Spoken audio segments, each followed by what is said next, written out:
the Treaty of Amiens. It was signed on the 20th of March 1802, came into effect on the 27th March, and lasted until the 18th of May 1803, so for 14 months.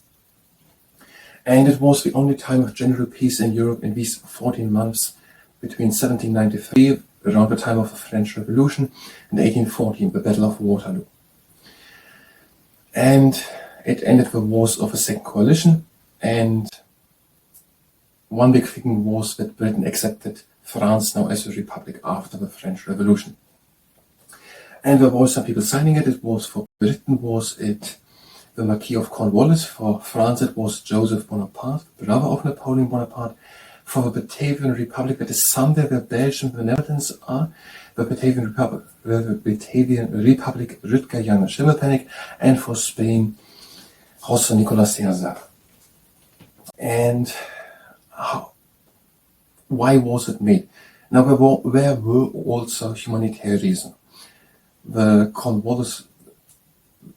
Marquis of Cornwallis, for example, said that he didn't want to have continuous, helpless bloodshedding, for example.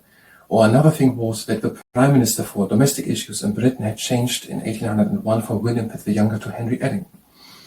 Now the people were starting to talking about how the treaty could be.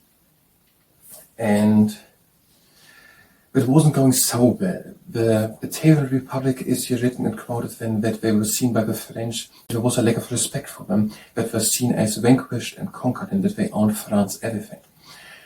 And also, Lord Cornwallis wrote that he wrote, "I feel it as the most unpleasant circumstance attending this unpleasant business that, after I have obtained his acquaintance on any point, that I can have no confidence that it is finally settled, and that he will not recede from it in our next conversation about Joseph Bonaparte."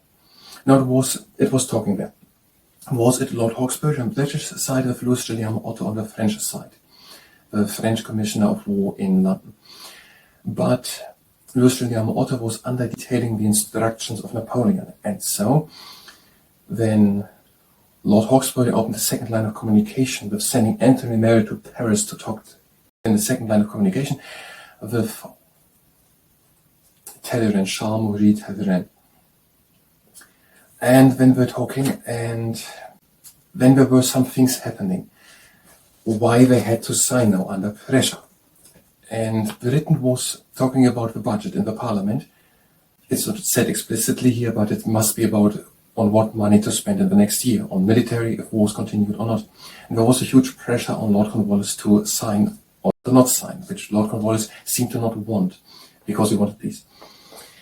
And during the peace, these 40 months, Britain then kept its large peacetime army. They did not demobilize of 180,000, I think, was it, troops.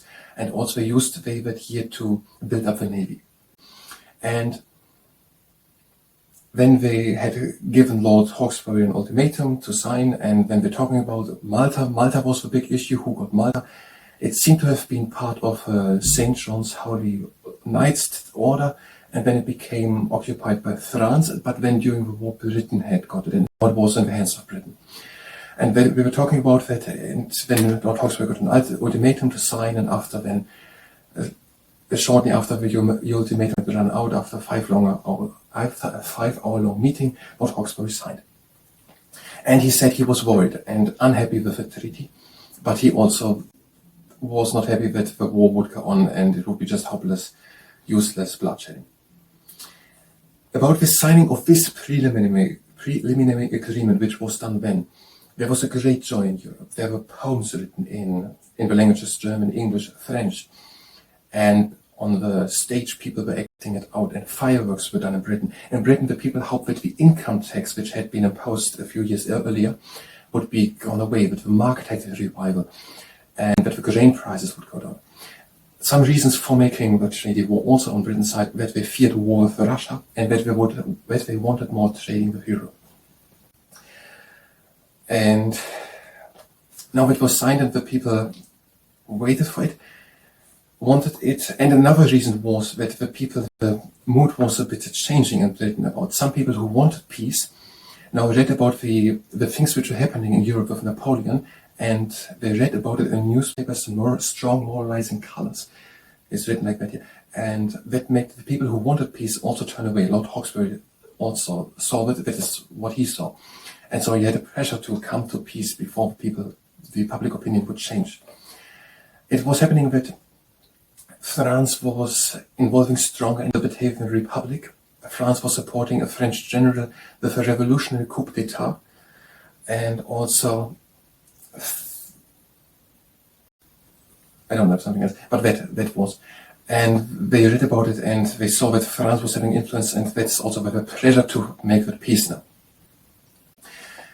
When the peace was, after some time it was then signed also the actual treatment. It was made 2 days later an addendum when saying that it was not, that it should not set a precedent, that it was written only in English and French and not in Dutch probably and in Spanish of the other signatory parties, that should not set a precedent for future contracts or treaties.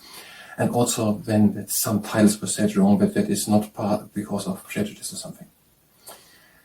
Now some things were done about the Cape Colony in South Africa, who got it, about Malta, that it stays a bit longer British, but that Britain should retreat when other things with Trinidad should become a part of Britain.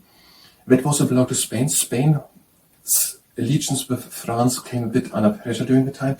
One reason was that Spain wanted that, or had hoped that France would block that Trinidad, an island in the Caribbean, would not become British, which France didn't block. And now Spain, for example, the economy in Spain is recovered during that time, for example. Now, and then there was this 14 months of peace, and traveling in Europe started again. Expatriates came back to France now under released restrictions who had fled during the French Revolution or something. And people also came, some people named here the name. William Herschel, for example, went to the Observatoire in Paris probably to make astronomy or something. And Marie Tussaud got to London and opened the second exhibition as Marie Tussaud, so she had in Paris. Or André Jacquanier went also to London and flew with a hot air balloon from London to Colchester in 45 minutes. And there was in the Louvre in Paris the Exposition des Produits Français de l'Industrie or something. And Napoleon, the private secretary of Napoleon, said then that Napoleon was above all delighted about the numerous foreigners who expressed their delight about the exhibition. But it was not all perfectly. There were some problems. Malta was a big problem all the time. Now, but also other diplomatic problems. Britain felt insulted that France or Napoleon said that Britain had no voice in Europe. And also should Britain censor the anti-British press. And also should they expel and expatriate people who had gotten there. Expel them. And Britain saw this as an affront against their sovereignty. And King George III, I think was also an elector of a Holy Roman Empire. This is where Germany is. And they felt insulted for that. Then more things.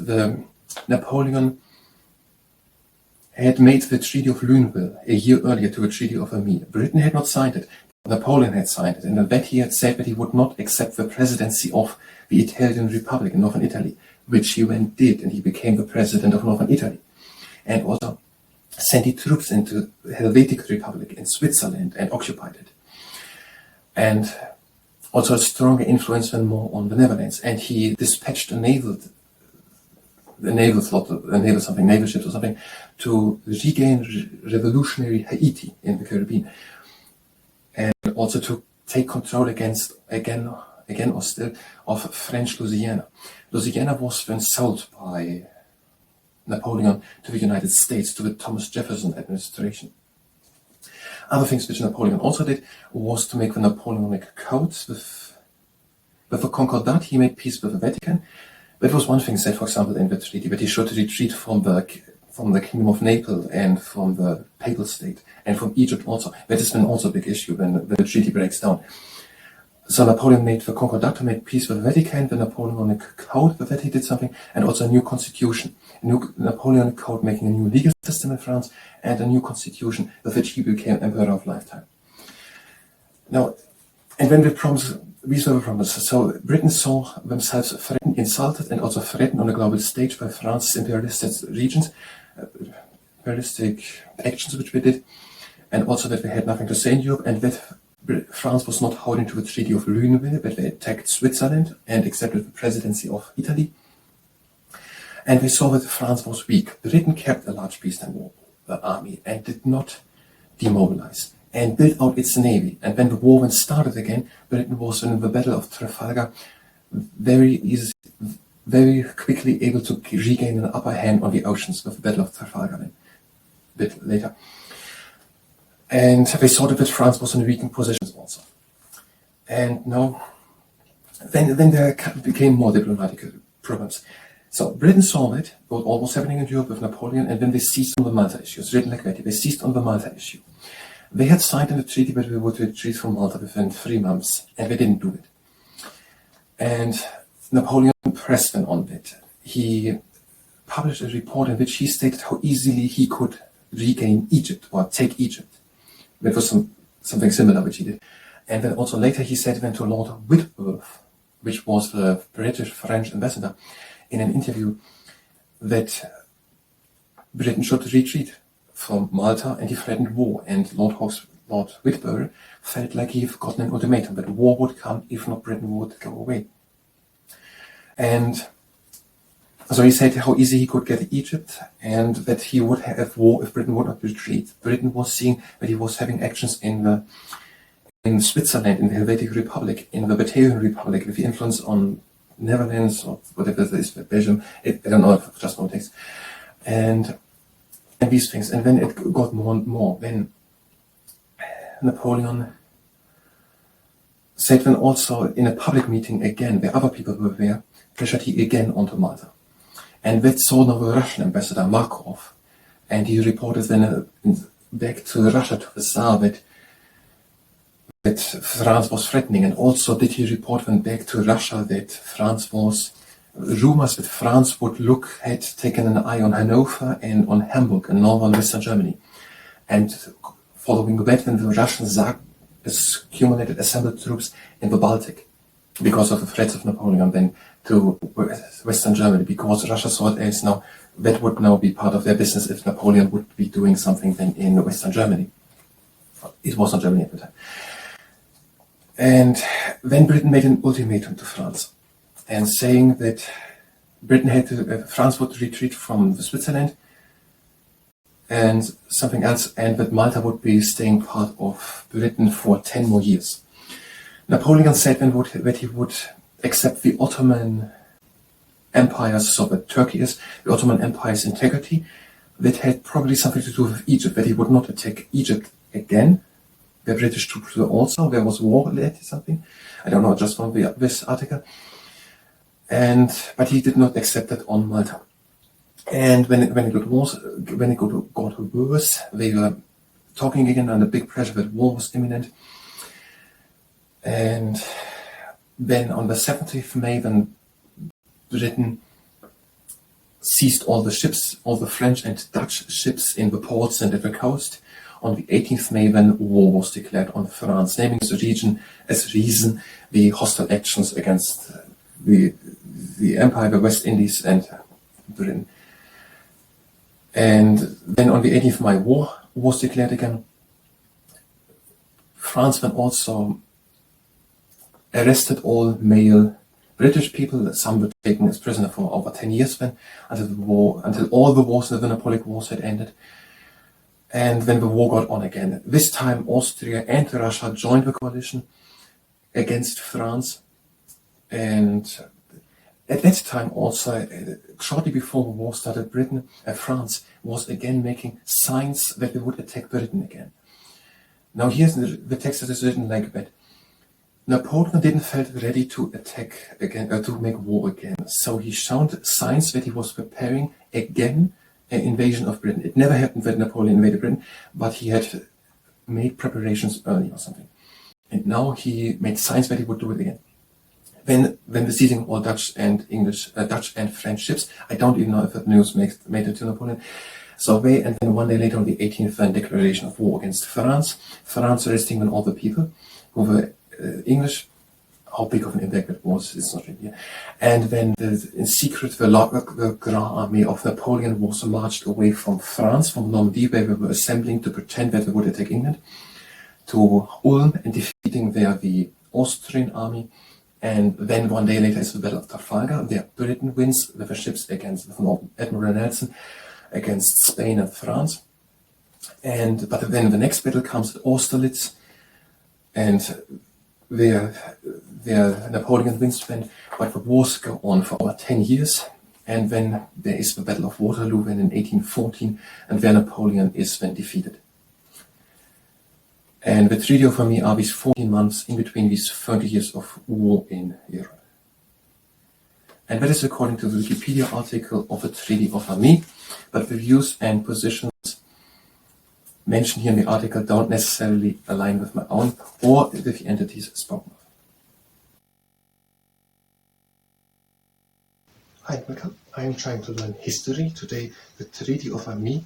And after we've done that, we're going to do Tipta Yoga. And if you participate in the Tipta Yoga, then it's with your own.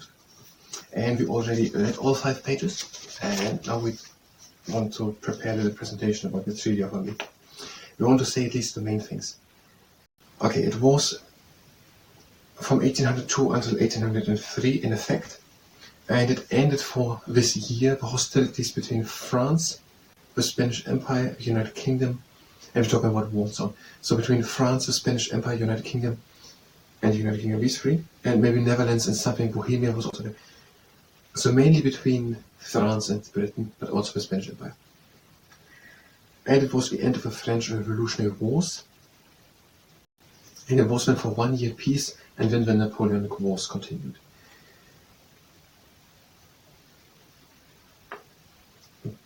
And some people were giving some things up. We're going to read it later on. It was signed on the 25th of March 1802. It came into effect 27 March.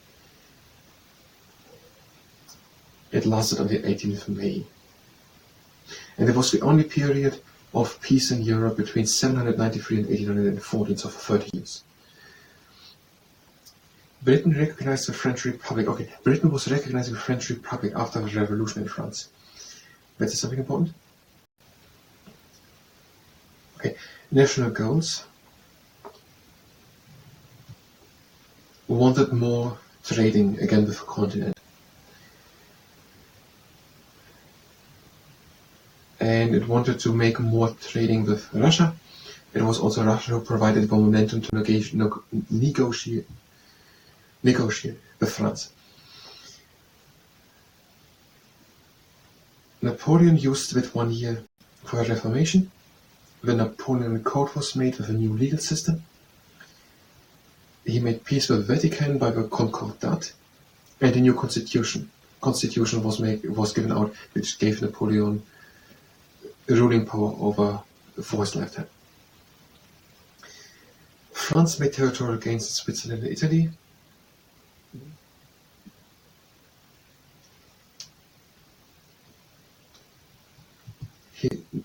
Maybe a little thing at the side is here when Napoleon wanted a North American empire, but his army failed on Haiti, and when he sold Louisiana territory to the United States.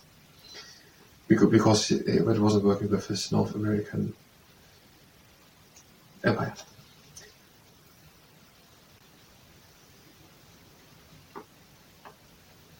The Democratic Republican administration of President Thomas Jefferson used British banks to fund Louisiana Purchase, reduced the American military budget, and partly dismantled the Hamilton Federalist financial programs.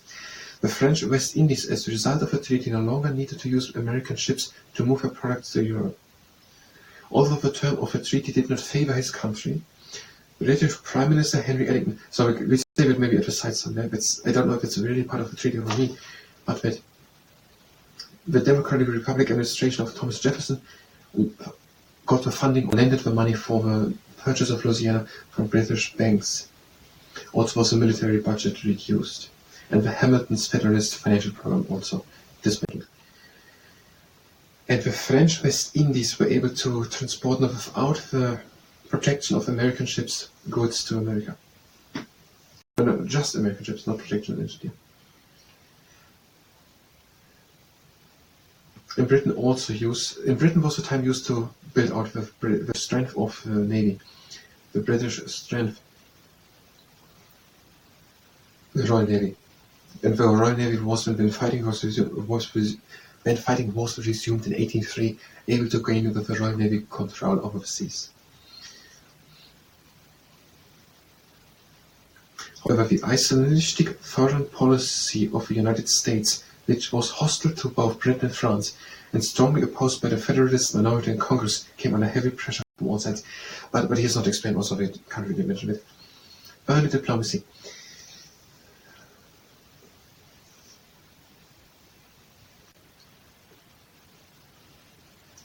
So the coalition had success in the beginning of the war. It was the war. What was it for a war? Wars against France was Somerset. Why were we leading a war? War of the Second Coalition.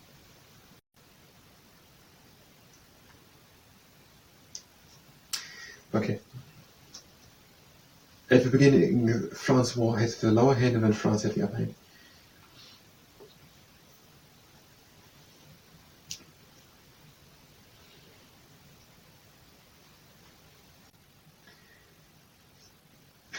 William Pitt resigned February 1801 over domestic issues and was replaced by the more accommodating Henry Ellington.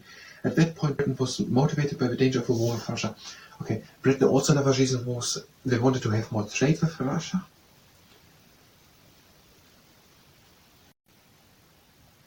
By a rapprochement with Russia that provided momentum.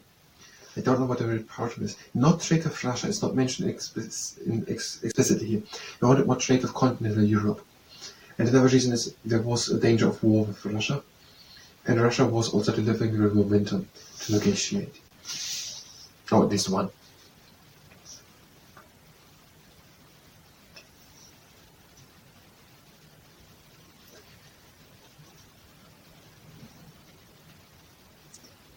Louis Guglielmo Otto, the French commissioner for prisoners of war in London, was an important person.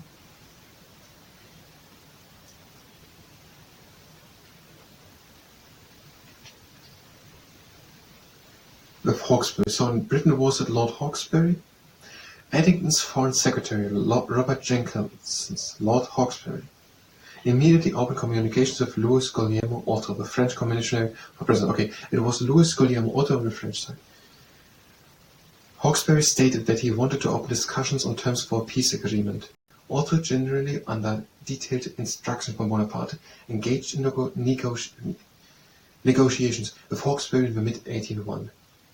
Unhappy with the dialogue with Otto, Hawkesbury sent diplomat Anthony Merry to Paris,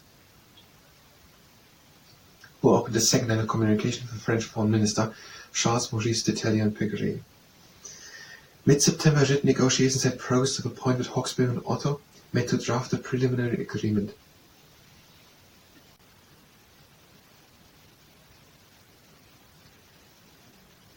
Could it be that Robert Jenkinson and Lord Hawkesbury are the same person? That Robert Jenkinson is the Lord of Hawkesbury? Okay, Lord Hawkesbury and Louis Guglielmo Otto were talking. Lord Hawkesbury sent the diplomat Anthony Merry to Paris to communicate with Charles Maurice de Talleyrand-Pégray, with Charles Maurice. A second line of communication. And then on 30th September they signed a preliminary agreement.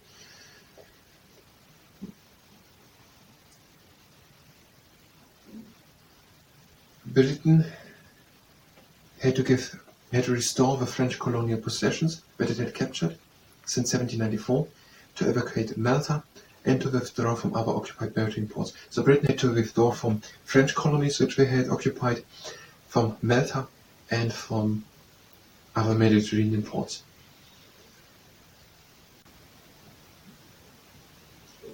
France had to give away Egypt to the Ottoman Empire and also to withdraw from the Italian peninsula, to agree to preserve Portuguese sovereignty. Britain was giving up Malta, more French colonies, and was withdrawing from ports in the Mediterranean Sea. France was giving away Egypt to the Ottoman Empire, and also withdraw from the Italian peninsula, whatever that means.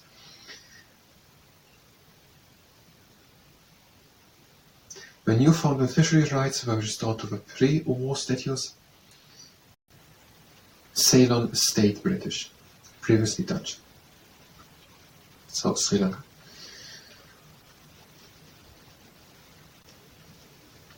Britain was to recognize the 7 islands Republic on the Ionian Islands, that are now part of Greek. Both parties had access to the Cape of Good Hope in Africa.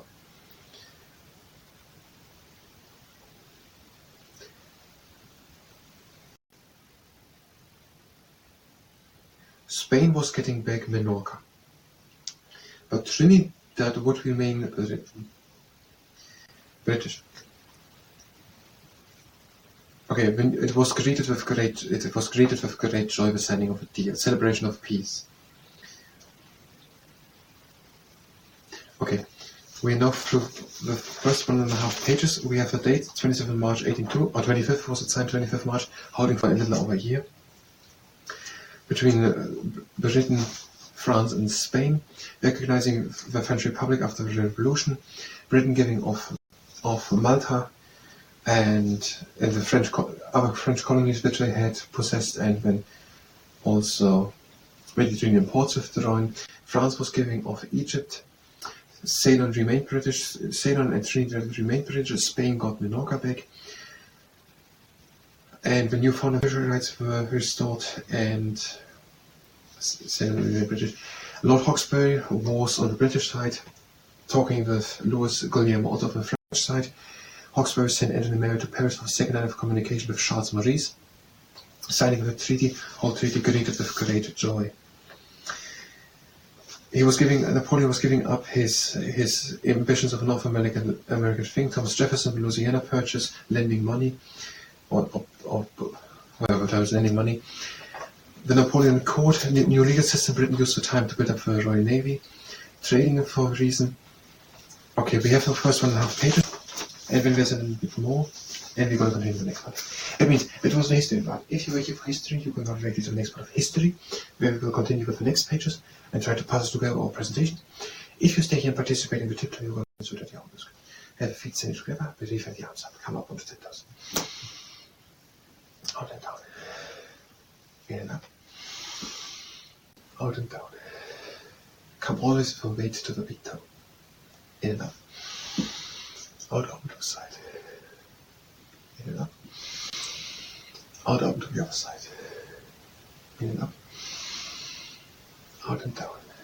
Make an inch of space between the feet. In and up. Out over to the side. In and up. Out and sink down a bit. In and up. Out up to the side. In and up. Out and down. In and up. Out and down. In and up. And out and sink down. Stay on tiptoes. This can go under the knees. In and up. Out and down. In and up. Out the hands down. One foot points to the outside, the other one in the front. In the arms up. Out the front, bend the front leg, come up on the tiptoes. Breathe in, reach the front. Out and back.